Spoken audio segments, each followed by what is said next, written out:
Hi, everyone. This is Cindy. And Jill. And we are here today with our program, It Starts at Home. And we have some fun parenting tips to share with you. This one's going to be a big one. Yes, it is. Yes. So, question for everybody. Okay, so think about your child. How much time would you say your child is on screen time?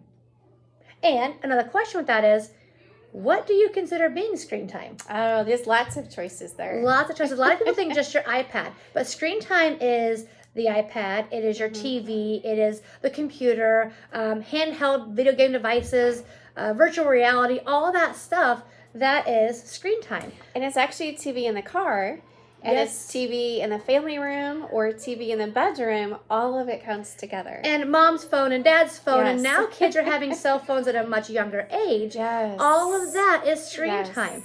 So, yeah, and actually, according to research, there's a lot of correlation between screen time and behaviors, and unfortunately, their unwanted behaviors. Very much so. Yes, there recently is an increase in behaviors such as temper tantrums. Kids are moody. They can't control their emotions. Some processing delay. There is. Yep. There's some self-regulation. They are super impatient. Very much so. And even interacting with people. There's like a real lack of social skills and emotional knowledge when it comes to young kids. There is. You know, we run Crayons to Pencils Early Learning Center out of Norwalk, Iowa, and we've got about 250 students in our programs.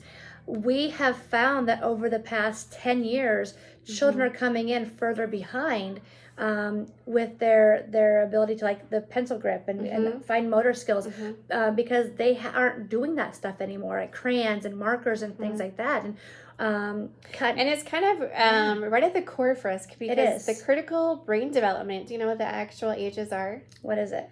0 to 5. Your brain develops almost completely between the ages of 0 and 5, which is somewhat shocking and somewhat unsettling that all of this behavior is coming about because of all this screen time between your critical brain development. It is. And so we've got some tips and tricks to kind of help you, but we also want to let you know how long should a child actually have screen time. So 0 to 18 months, surprisingly, 0 screen time should really be given to the children. Their little brains are too young to process or understand really any of it. So it really does more harm than good. It does. Ages 2 to 5, this is a shocker. 1 hour or less a day is all children should be having. Whole day. And that even includes if they go to school, if they go to daycare. It's that, driving in your car, morning, nighttime. That's it sounds almost unrealistic. It does. Yeah. And I'll tell you, we've had like an uprising kids who they can't handle their emotions. They are so addicted to the screen that it almost makes real life boring. Yeah, and as parents, as moms, we both know it's so much easier just to give that screen. It is, but we'll tell you guys the screen time. Many parents out of, and I don't think you guys realize you're doing it, and you may not until you see this. You're like, whoa, but it's like. It's not a babysitter, but it's very convenient to say, here, go play with this. And we actually, guys, and this is kind of showing how sad it's getting out there, is we actually had multiple children throughout the years, last couple of years, say, I can't get this to turn on. It is a piece of paper. We have. Well, and I think you said earlier the fine motor pencil grip, because instead of writing, they're literally swiping. Yep. So that's one thing. But as a mom, like, you really have to think, you have to purposely think, what can they do then? What should they be doing? Yes. So I will tell you. So there's some ways to kind of curb the temper tantrums, because I think the temper tantrums are happening when they're not getting the iPad, or they have to give it up, or they can't watch their TV. But it's also happening outside of that because they don't know how to regulate their emotions anymore. And I've actually read a few studies where their bodies actually crave that stimulation. They do. To where it's almost like an addiction their brain gets hooked onto. It is. So we're going to get them unhooked. So here's what we're going to do. We're going to go unplugged. We're going unplugged, yes. So what I will recommend is a couple different activities.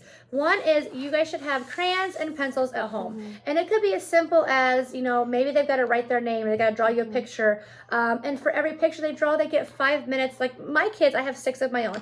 I had a whiteboard on the fridge of all the kids. And so what we did was they had to earn their time. And so it could be anything from chores to good behavior to just like, man, you shared really great with your brother. We didn't fight today, whatever it is. And so go put 10 minutes on your chart. Or 10, we'd say 10 or 5. Go put 5 on your chart. Go put 10 on your chart. And then Saturday morning, Friday night before they went to bed, we would add up how many minutes they had. Now, unwanted behaviors, also lost a few minutes on our charts too. So what we did is, so let's say that, Cindy was such a great job and she earned 37 minutes. Well, I'm going to put the timer on and she gets 37 minutes Saturday morning. But if she throws a fit when her timer is up, I would never say time's up. I would say the timer. The timer would go off and say time's up, then she would lose time for next week. Like there has to be, we have to teach them that when time is up, time is up. These kids, I've seen epic meltdowns. Oh my gosh.